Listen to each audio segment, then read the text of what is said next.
Hello. The chapter that we are going to do today is Women Change the World. Women. Everywhere we see, you can see women and you can see man because they are a part of the population of any country. Despite of this fact that in present scenario, though the number has changed, but if we talk about the previous situations, men were preferred over women. And this is what that we are going to discuss today. That was the short introduction of this chapter from my side. Beginning now, the content that we will be covering today is the basic introduction that we do every time. What does, what work, fewer opportunities and right expectations, breaking stereotypes, learning for change.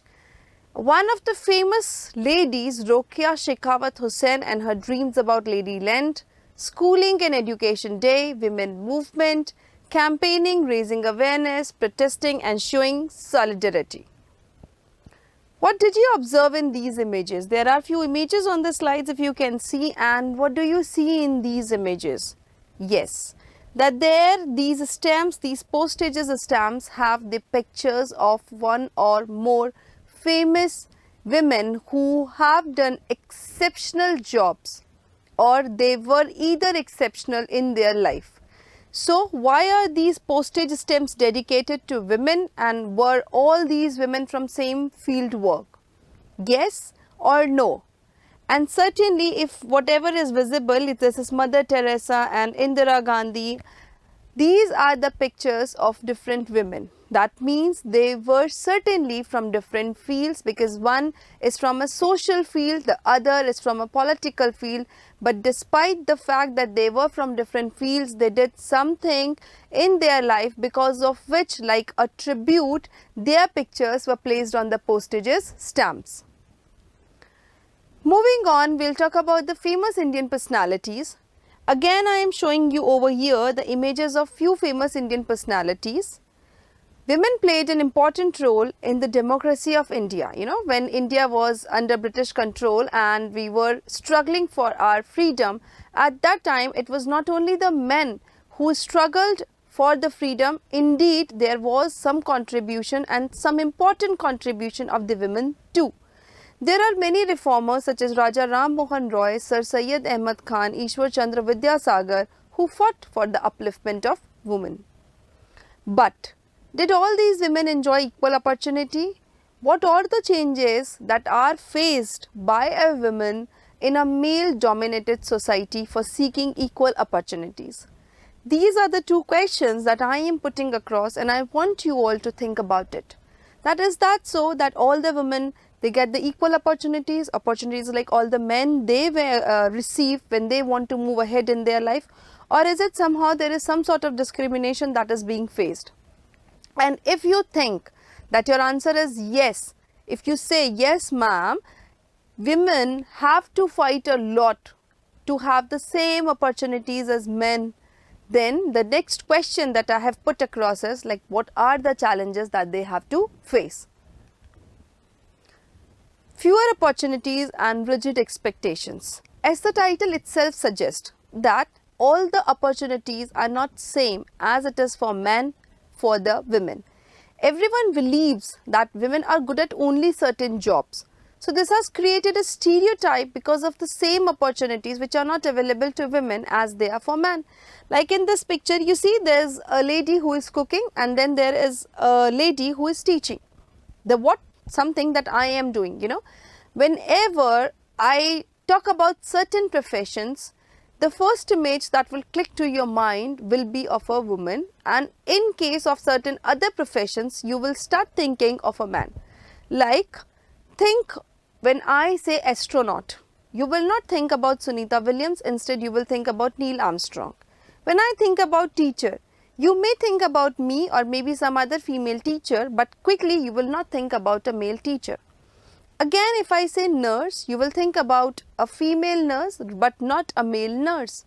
So that is the reason that there are certain professions which have been assigned as only and only the duties of the females, and this has created a stereotype which in result has created some sort of differences, and that's the reason that women have to struggle a lot to show their capabilities for the same thing which is equally available for the men. Not only women, there are certain set criteria for men also, which if they do not fulfill, they are also teased and bullied. Now, I know the chapter is all about the woman changes the society. We are talking about, our entire conversation is all about the woman. But we should not forget to mention this thing, that this is a society where people of different kind, different mindsets are living. And that is why at times when it is difficult for the woman to do something, there are many struggles that they have to fight. Same time, the men also have to do all these things. Women get less opportunities as compared to men. This we have already discussed. There's a common belief that women can do certain jobs like teaching, nursing, weaving, etc. while the men, they are good at some other things. Very less number of women are employed in technical jobs. Yes, that's true, because whenever we talk of any technical terms, okay, now let me give you an example and I'm sure that you would be able to connect to it. If you have recently shifted to a new house, or maybe if you're planning to shift, or maybe in your lifespan, if you were good enough to understand these things, then to fix your Tata Sky and for some other technical work, every time you call upon, there is a man who comes at your door for the service. There is never a woman to come. But any time when you call for any parlor services, maybe for some head massage or something, who comes to your home is a female. Now, can you better relate these things, that every time there are some sort of jobs which are only meant for the women. One such field is the technical field, where it is believed that men can perform better than the woman. And we live in a society which is undoubtedly full of pressures. So, if a boy do work hard and gets good salary, now, but at times what happens that, boys are just sitting and not doing anything and still they are getting good salaries. At that point of time also they are just bullied. Because I already discussed just 5 minutes ago with you all that at times this happens, because a society is, the meaning of a society is a place where people of all mindsets are living. Now, next topic is learning for change. What do we mean by learning for change is, like, you are sitting at home, you are getting the education because your parents wants you to be educated, to be responsible citizens. So at the end of all this process, what we expect from you all is like whatever you have learned should bring a change in the society. Because by now, if you know all these things, that there are certain things which should not happen, and even after knowing all these things, you sit back and you relax, then there is no point for you learning all these things. Going to school is an important part of life which you all are enjoying presently. Today it is difficult for us to imagine the school. That school and learning could be seen as out of bounds and not appropriate for some children.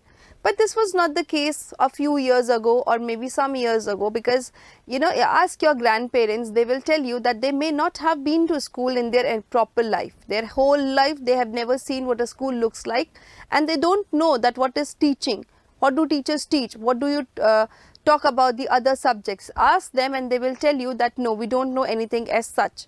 The reason is, at that time children were not allowed to go to school, to attend the school, because it was thought that there is no point in sending the kids to school, because when they grow up, after some time they will have to help their parents in their family business, or whatever the parents want them to do, they have to do that.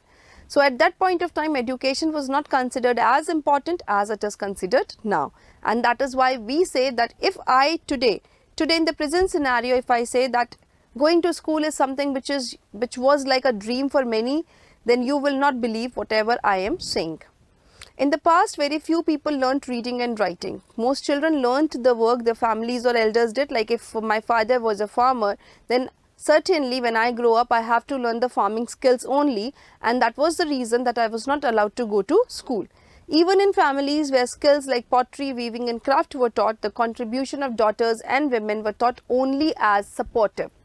Because they say that you are sitting at home and you are helping us in making the matkas and the lamps and diyas, whatever. But it is we who is getting the raw material. Then after getting all the stuff ready, it is we who is going to market, selling it and getting the money. We are earning for the family.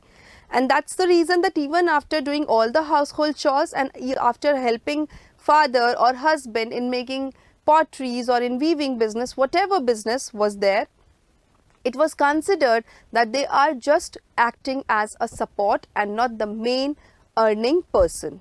In the 19th century, new ideas about learning and education appeared. But as you all know that things change. By the time everything changes, because change is something that is constant. So similarly, when people saw that sending to school brings a change in the society, because educative people are the one who can really bring the changes. So in the 19th century, new ideas were shared.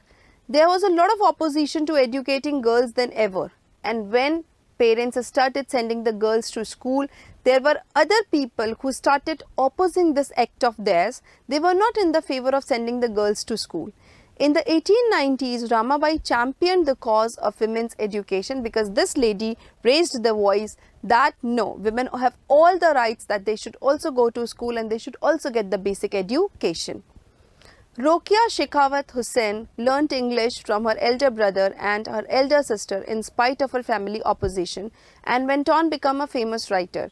You can Google the books that she has written, and indeed she was a famous writer. And as I always say that reading books makes you knowledgeable, so this time I would recommend you to just pick a book written by Rokia Shekhawat Hussain and have a look. Because why I am saying so, because this lady, she did not have any formal education. Whatever she learned was from her brother and sister, and still she became an author. So that is something inspiring for each one of us. Rashundri Devi of Bengal was the first Indian woman to write an autobiography called Amar Jaban. What is an autobiography?